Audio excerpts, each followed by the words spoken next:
cold rain hammered the stone streets as the final bell echoed across the hills. Then the screaming began, not from an invading army, not from wild animals, but from the people inside the city itself. Because by the winter of 1349, ancient Edinburgh was already dying, and the dead were beginning to outnumber the living.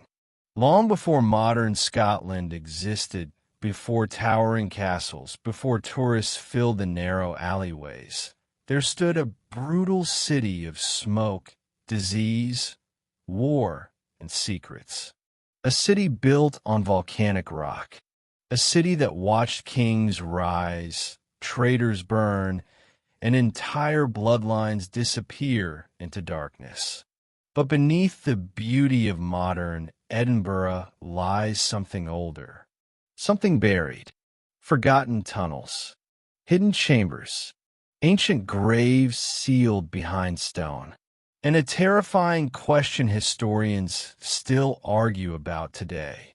How many people truly vanished beneath the city?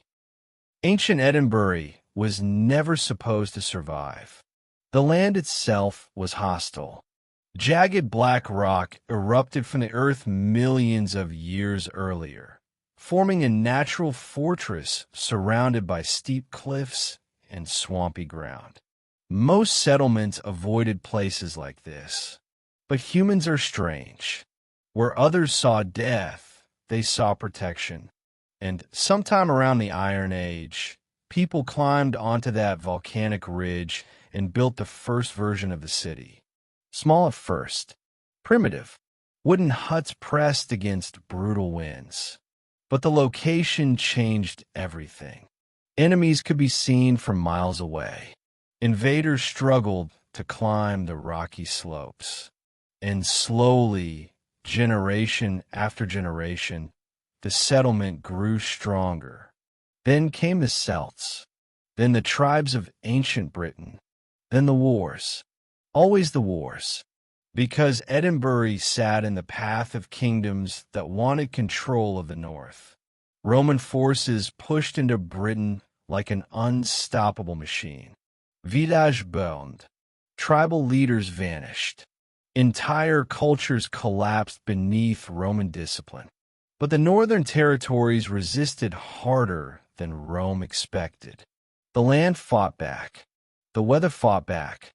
And the tribes around Edinburgh became known for something terrifying. They would rather die than surrender. Roman records spoke of painted warriors emerging from fog-covered hills, screaming into battle. Not soldiers, not civilians, something in between. To the Romans, these northern tribes seemed almost supernatural. And while Rome conquered massive portions of Britain, the far north remained unstable, dangerous, unfinished. That instability turned Edinburgh into something darker. A frontier city, a place where spies, mercenaries, raiders, and fugitives all collided. Every night, fires burned across the ridge while guards watched the darkness below. Because enemies could arrive at any moment. And often they did. But war was only the beginning. The real horror came centuries later. As medieval Europe expanded, Edinburgh transformed from a rugged fortress into a crowded city of stone. Tall buildings rose higher and higher because there was almost no room left inside the defensive walls. Families stacked themselves vertically. Animals lived below, humans above. Disease everywhere. The streets became suffocating.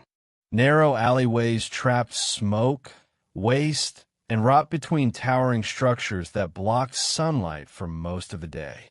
And underneath the city, something disturbing began to grow.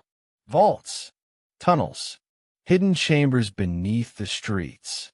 At first they were used for storage, then illegal trade, then something much worse,